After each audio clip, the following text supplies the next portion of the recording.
Help support the show by joining the Patreon or becoming a YouTube member. Also, hit that like button and subscribe if you want more Browns-focused content. The first thing I want to, one of the first things I thought was interesting about this game is kind of the big picture of it all, right? Because we have been hearing that the Browns look good in joint practice, that they got the better of the Eagles, especially at second day, debatably that first day. We've watched the Browns put up better showing in the joint practices this year, and just overall leave a lot more room to be a lot more optimistic about where this team sits going forward.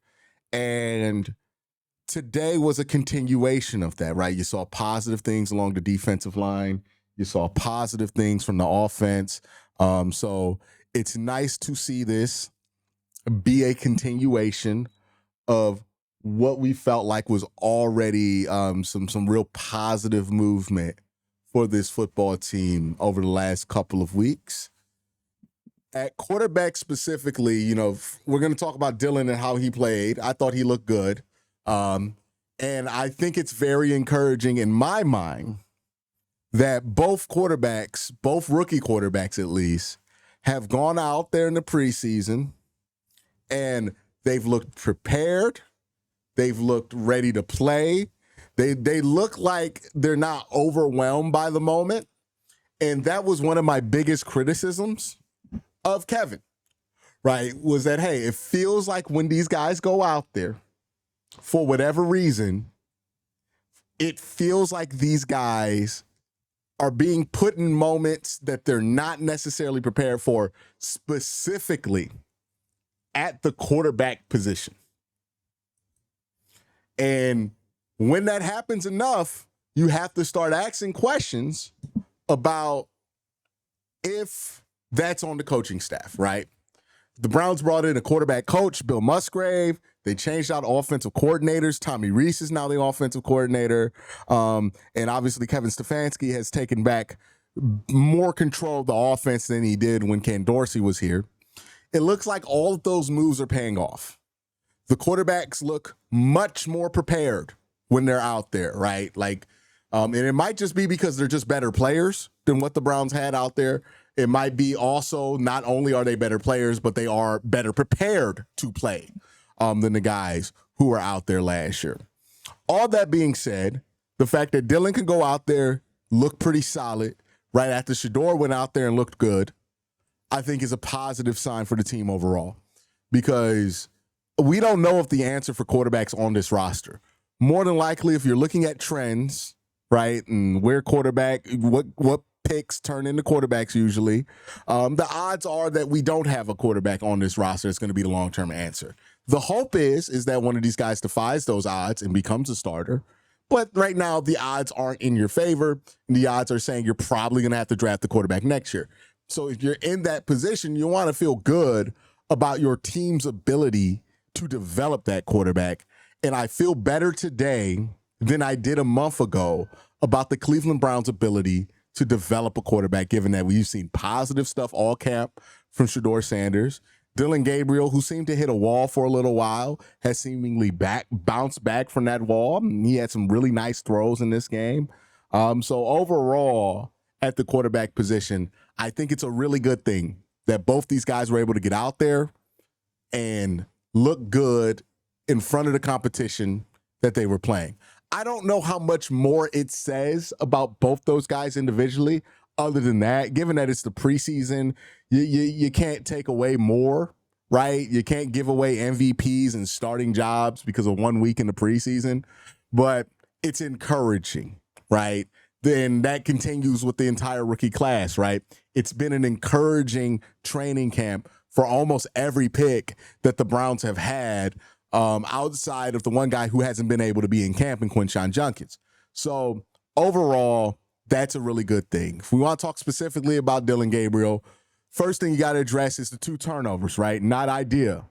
The Browns don't want to turn the ball over. One of the things Kevin was really happy with Shedeur last week was that he was +2, right? So the Browns got 2 turnovers and did not turn the ball over once in that game. The Browns were not +2 in this game, or if they were, it was because of a ton of turnovers on Philly's side. But the Browns turned the ball over twice. That's not ideal. The first interception that Dillon Gabriel threw was a pick six. And the reason the interception happened was because Dillon threw it first, right? So that's why Dillon gets the blame for the interception. He threw a pass that was ill-advised.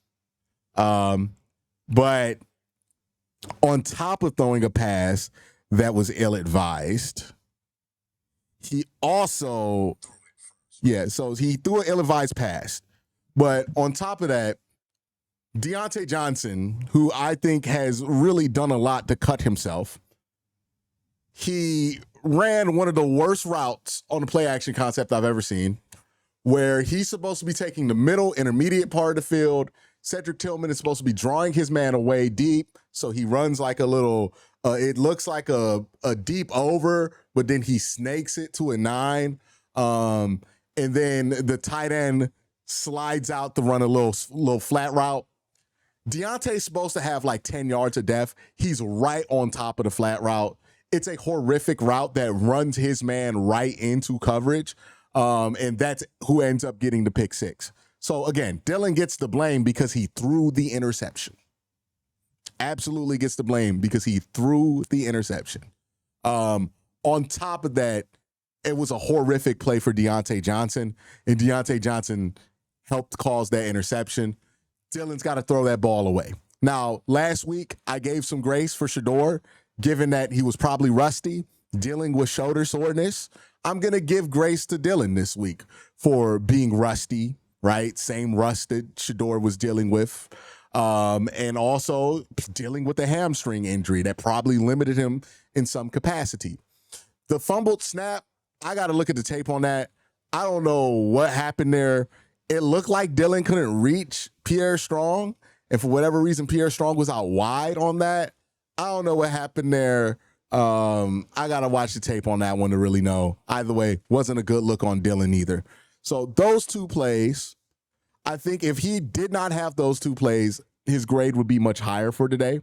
But those two grades were the negatives for him.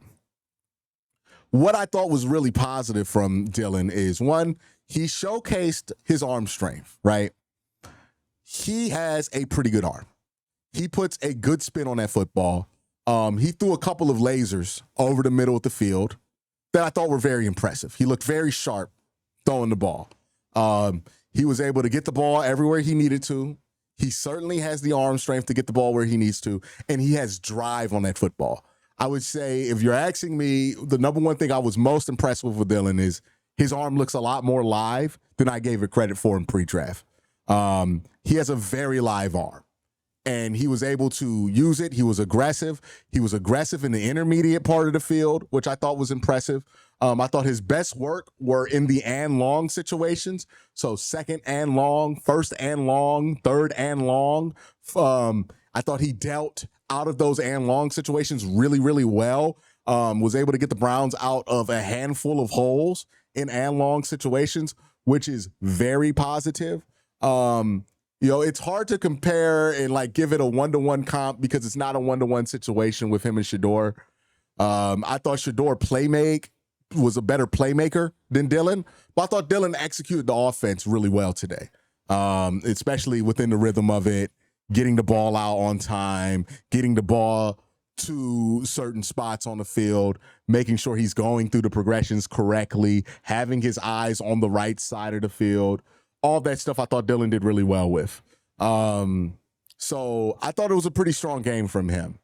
Also, did not feel that the height was affecting him to an outrageous degree.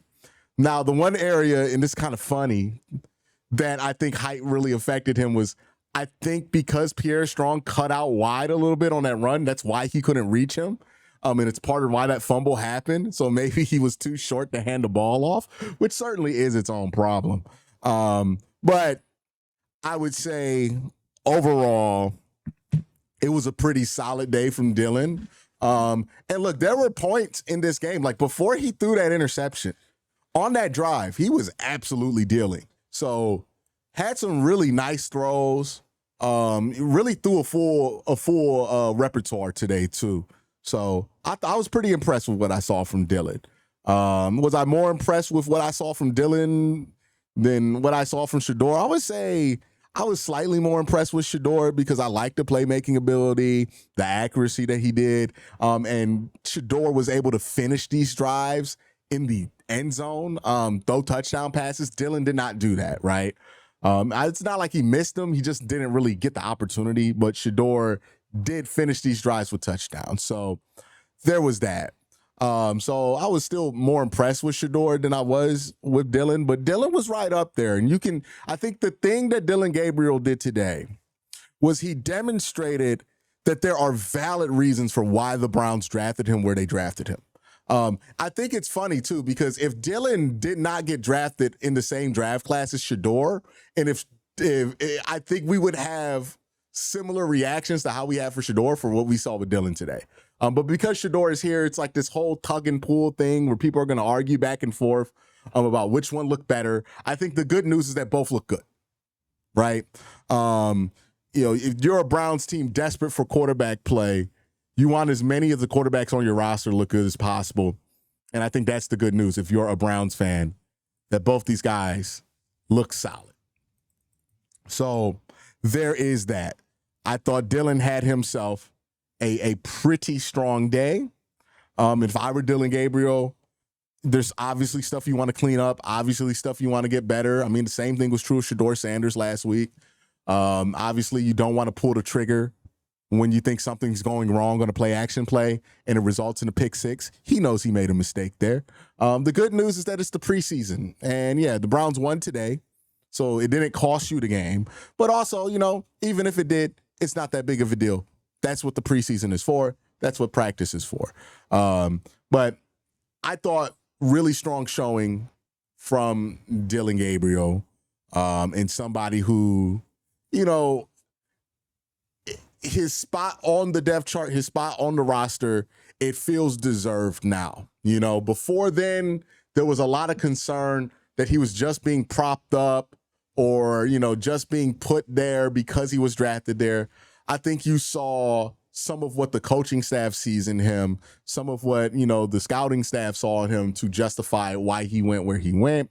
You got to see a little bit of the vision. Still have concerns about Dillon Gabriel, right? The height, still very much a concern. For somebody who is supposed to be that game manager, for somebody who is supposed to pride himself on the taking care of the football, he did not take care of the football, right? So that's a concern there with Dillon that you want to see corrected as time goes on. But I think you also saw, the inkling of a guy who can operate the offense at a pretty efficient and, competent level. So you balance out those things. I think the and long performance, right? The third down and long performance, and the amount of chunk plays he was able to create in the passing game were very impressive, though. So, to me, it outbalances the couple of mistakes that he made, and I thought he looked pretty good here. I'm pretty happy that both these quarterbacks look good, man. I am pretty happy with both these quarterbacks. And you know what? It has me interested to see just what Joe Flacco looks like, just what even Kenny Pickett looks like. Because, Shedeur goes out there to start. He looked better than I expected. Dillon goes out there to start. He looks better than I expected. That's two quarterbacks now. Okay, well, will Kenny look better than I expected? Will Joe look better than I expected? Again, it does not guarantee you anything for the regular season, but you want to feel good about where they are right now. And I think I feel a lot better about where they are with being able to create a passing game.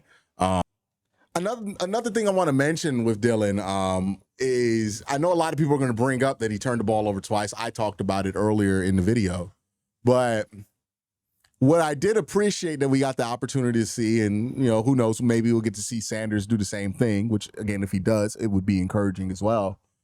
But you got to see Dillon after he made a pretty obvious mistake, right? You shouldn't throw that ball. I don't care where Deontay is and how, yes, Deontay ran a dog dookie route, but still you can't throw it if you're not sure about what's going on there.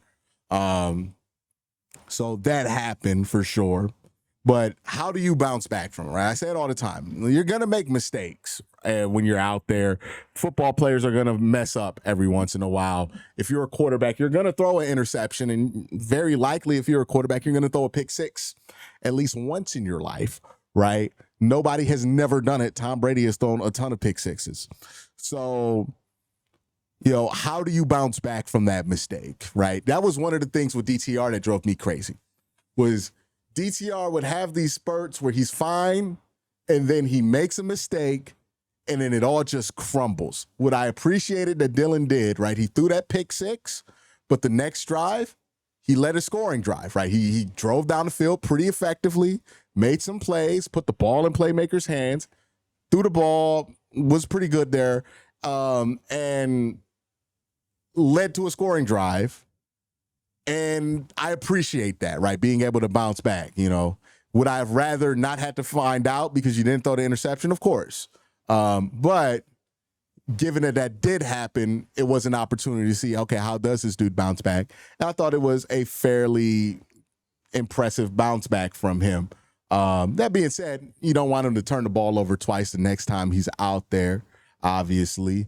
But I thought in between those mistakes, you saw some pretty good stuff here.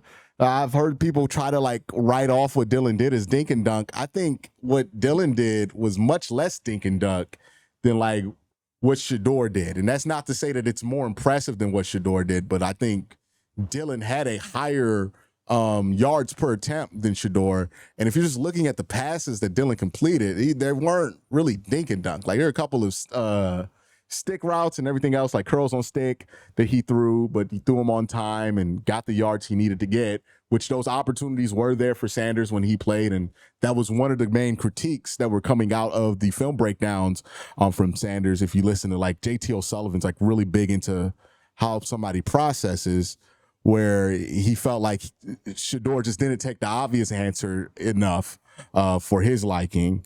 And I think there's some legit criticism there for Shedeur to take just the obvious answer, because I think Dillon was able to stay ahead of the sticks because he was doing that and operate the offense and get to where he wanted to a lot easier.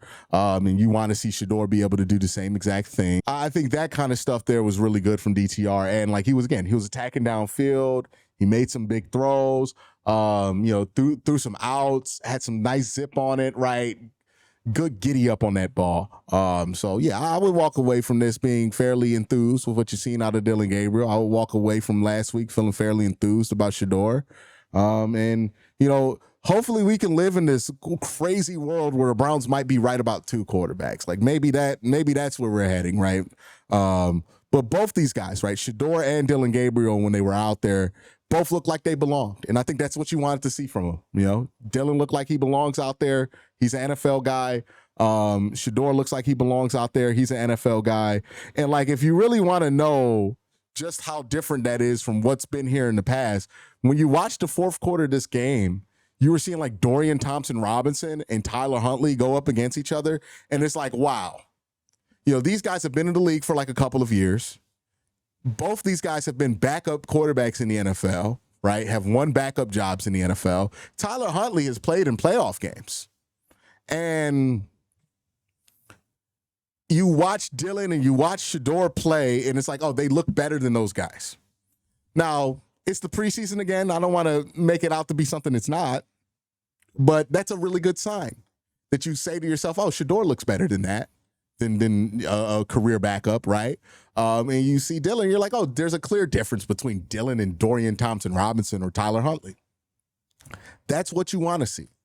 That's encouraging. So again, I'm very encouraged with the quarterback room right now. I think it's also unfortunate that Shedeur couldn't play in this game, right? He had the oblique situation. They held him out of this game, even though they had him dressed. Hopefully he could play next week, but I don't know how many reps are going to be there for either of these rookies next week. But I wish we got to see more of an extended look at Shedeur too, because I thought Shedeur was going to have a really good second preseason game, because I thought some of the inaccuracy that he had in that first week was just due to him being rusty. So unfortunately, we didn't get to see him play today, because I'm pretty sure he would have looked good as well. But I'd rather have two quarterbacks looking good than one or none. And I think that's where I kind of sit on this whole quarterback situation thing. I thought he played pretty well. Let's